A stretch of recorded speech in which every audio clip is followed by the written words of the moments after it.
All right, square roots. Well, let's give you a quick example here. An easy one is the square root of 25.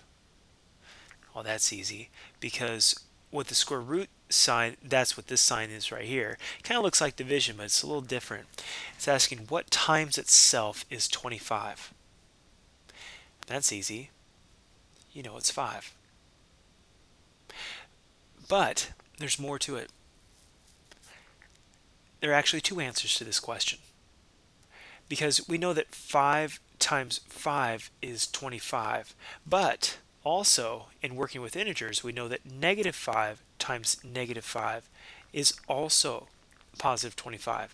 So in the answer, we say it's positive or negative 5. I could add another one.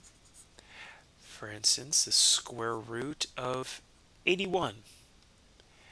That is positive or negative 9.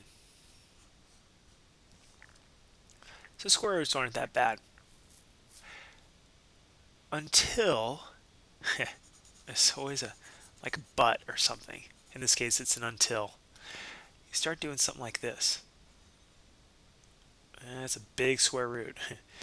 Square root of 36 times x to the 8th power. Hopefully you recognize the 36. Oh, before I continue, you need to also recognize that this is an algebraic expression right here. And it's an algebraic expression because we have a variable inside the square root sign. And when you have that, you assume that you're talking about the positive square root. So any answer we write over here is going to be a positive number. We're not interested in negative square roots of algebraic expressions at all. So when I say the answer to this, it starts off with 6 because the square root of 36 is 6. I'm not going to be putting the plus or the minus here. We assume we're just talking about the positive square root. Now, the square root of x to the 8th. The question is, what times itself is equal to x to the 8th? Well, x to the 4th times itself. When you do this, you add your exponents. That's mentioned in an earlier lesson, which is x to the 8th. So x to the 4th times itself is equal to x to the 8th. So the square root of x to the 8th is x to the 4th. What's a shortcut?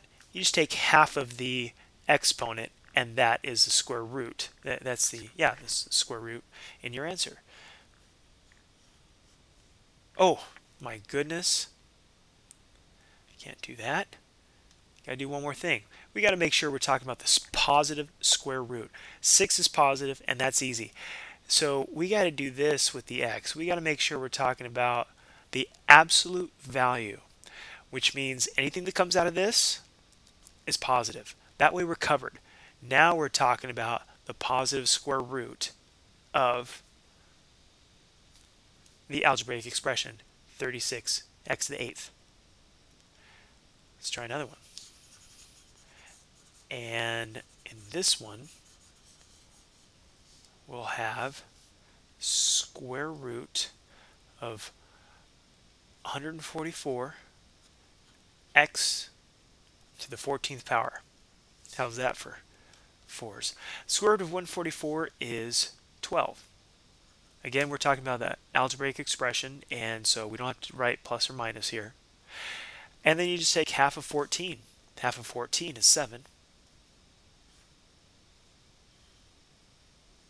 Hopefully you're thinking, oh, you forgot something, but I didn't. You have to take the absolute value of this to make sure you're covered, that just in case the x were a negative number, then you're covered, because when you take it to the 7th power, you're taking the absolute value of it afterwards, which always comes out positive, and you're good. So that is what you have to know about square roots.